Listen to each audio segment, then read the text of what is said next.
Hi, my name's Aubrey, and I'm going to be reading How the Grinch Stole Christmas. Every Who in Whoville liked Christmas a lot. But the Grinch, who lived just north of Whoville, did not. The Grinch hated Christmas, the whole Christmas season. Now, please don't ask why. No one quite knows the reason.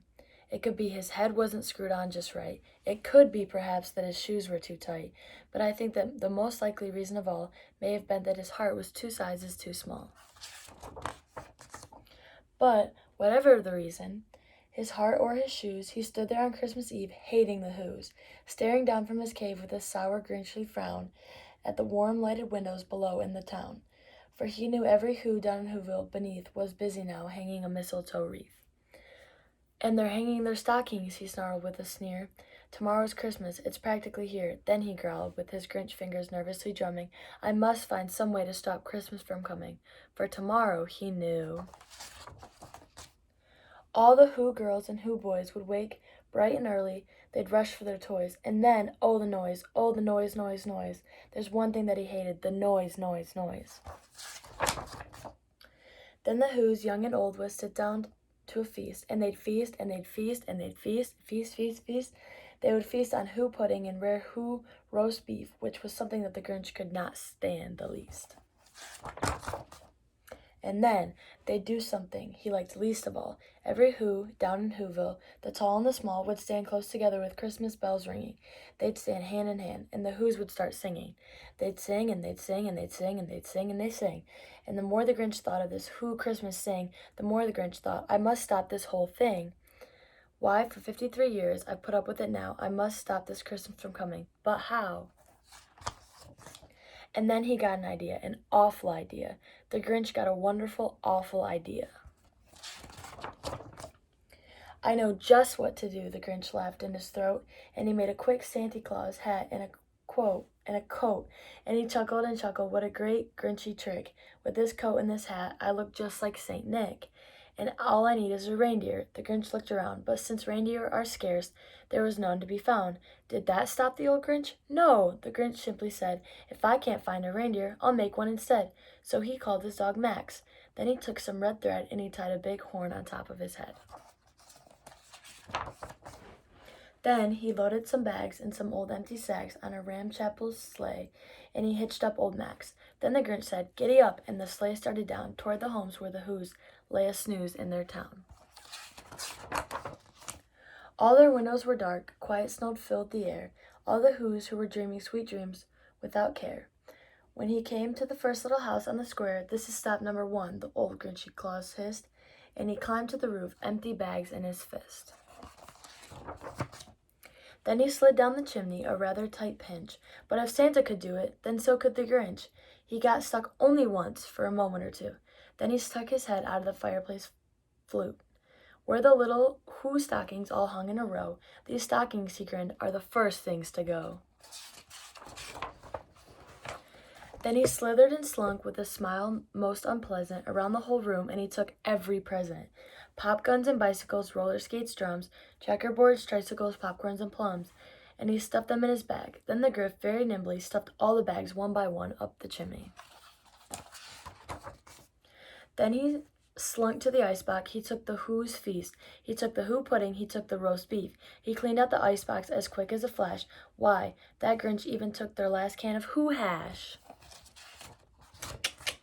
Then he stuffed all the food up the chimney with glee. "And now," grinned the Grinch, "I will stuff up the tree."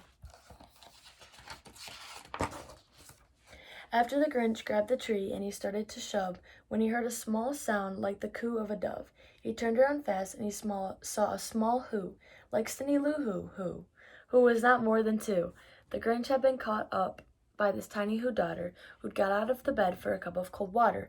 She stared at the Grinch and said, Santa Claus, why are you taking our Christmas tree? Why?"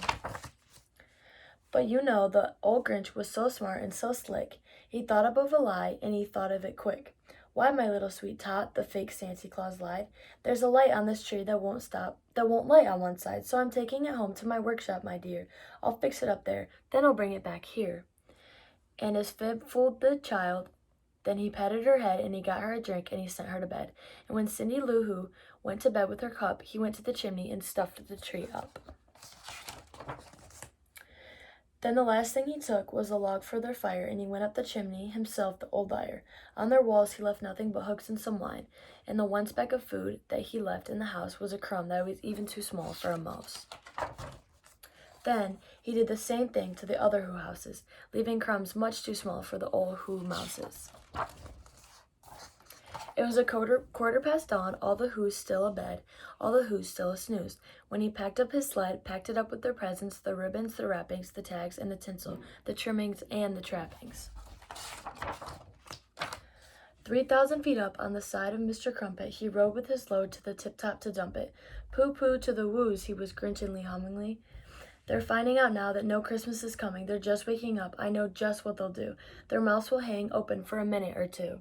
Then the Who's down in Whoville will cry all boo-hoo. There's a noise, grinned the Grinch, that I simply must hear. So he paused, and the Grinch put his hand to his ear. And he did hear a sound rising over the snow. It started in low, and then it started to grow.